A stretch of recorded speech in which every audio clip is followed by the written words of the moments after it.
What makes things go viral and spread like wildfire? Is it because the product is just naturally shareable? Or is it simply a matter of luck? Or does it all come down to a good marketing?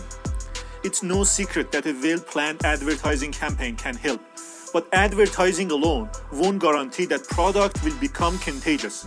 In this book called Contagious, Berger argues that word of mouth is more important than traditional marketing to make things go viral.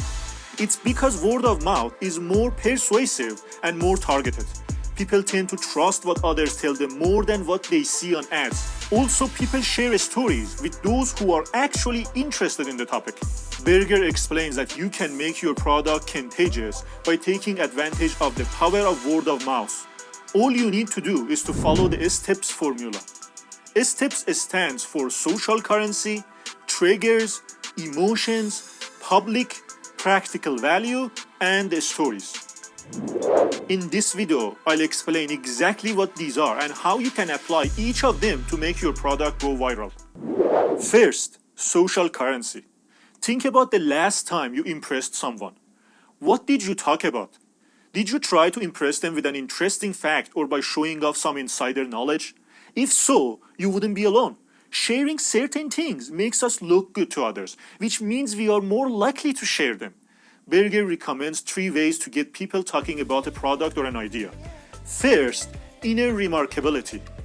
One way to generate surprise is by breaking a pattern people have come to expect. Barclay Prime, a Philly-based restaurant, got buzz by selling a $100 cheesecake. It defied expectations and thoughts got people talking. Second, leverage game mechanics, like the reward program that hotels and airlines use. People will go out of their way to achieve a status and to fly with their preferred airline, even if it means making multiple layovers. They love telling others that they are a Diamond Medallion member with Delta, and along the way, they spread the word about brands. Third, make people feel like insiders. For example, there is a bar in New York called Please Don't Tell. To enter the bar, customers have to use a secret entrance. This makes them feel like insiders, which means they are more likely to share that experience to impress others. People share these remarkable facts with others to just look good, but when they do, they also share the brand name. Second, triggers. For a product to become contagious, it can't just be immediately interesting, and most successful products trigger ongoing and long-term interest. Triggers keep ideas and products fresh in the minds of consumers, ensuring that they keep talking about your idea. For example, in 1997, the Mars Candy Company noticed a spike in their Mars Candy bar sales. They had not changed their marketing campaign, yet sales went up.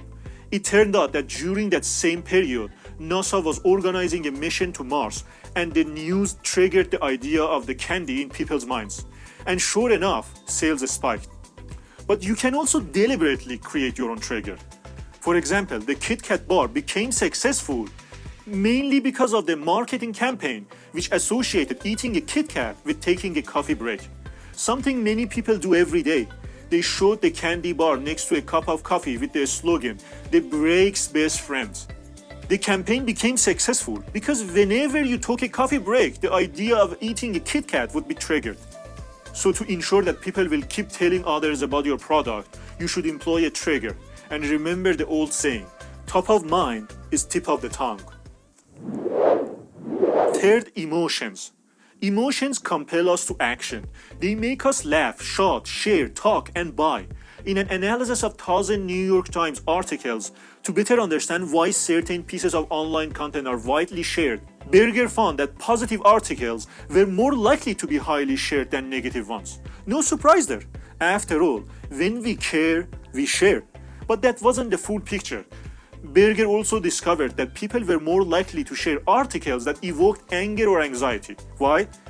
Because anger and anxiety are high arousal emotions. The reason we are more likely to share high arousal articles and videos is that they excite us. So to make products or ideas catch on, focus on feelings, the underlying emotions that motivates people to action. And remember to pick ones that kindle the fire, activate people, and drive them to action. On the positive side, excite people or inspire them by showing them how they can make a difference. on the negative side, make people mad, not sad. Fourth, public. It turns out if a behavior is observable, it's more likely to be contagious.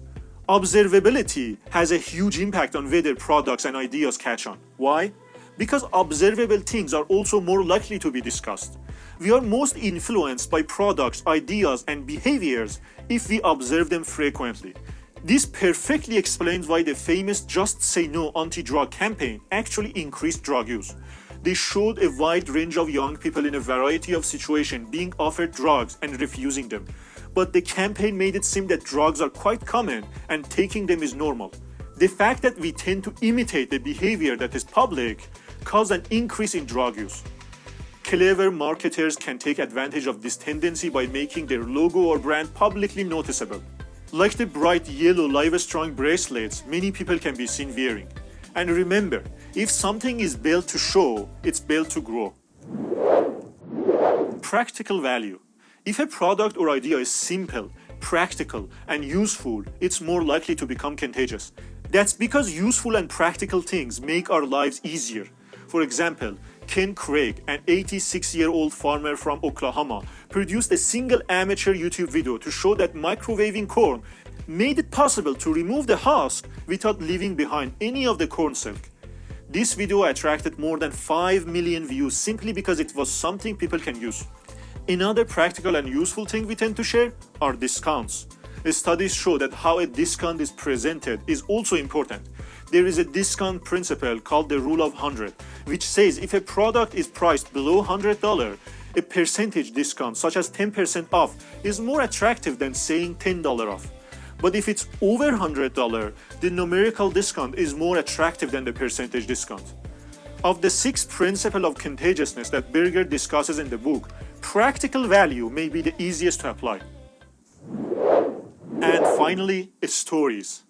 All of us know the tale of Trojan horse. Have you ever wondered why is that? What is it about certain stories that make them endure? People don't just share information, they tell stories. Stories help us transmit information to others. They engage our emotions, motivating us to feel and take action. The story of Trojan horse has been shared over time, not just because it's an entertaining tale, but because it also teaches us valuable lessons. Never trust your enemies and don't celebrate victories prematurely. Stories capture our interest and we get caught up in the unfolding narrative. One such example is the story of Jared Fogel's Subway diet, where he lost 245 pounds by eating only fast food sandwiches from Subway. Losing so much weight by eating fast food was interesting, a story which got massively shared and became a contagious advertising campaign for the company.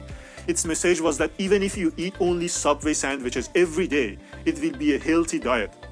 Jonah Berger says blending your advertising into a story is equivalent to building a Trojan horse, where you hide your message inside the horse. Your message travels under the guise of what seems like idle chatter. In summary, to make your product contagious by taking advantage of the power of word of mouth, simply follow the steps formula. Make sharing information about your product a form of social currency for people. Use triggers and arouse emotions to get them share your content. Make your product publicly visible and practically valuable. And finally, build a compelling story around it. Thanks for watching the video. For those of you that don't know, my goal is to make 100 summary of the best books that I'm reading. And I'm making these videos because I read in one of the books. You don't actually learn something until you can explain it to someone else so that they do understand it. Please join me in my self-development journey, where I'm planning to bring the wisdom of the world available in these books in short animated summaries. Subscribe, and if you like to support me, you can do it by liking and sharing the videos. Thanks, and see you in the next video.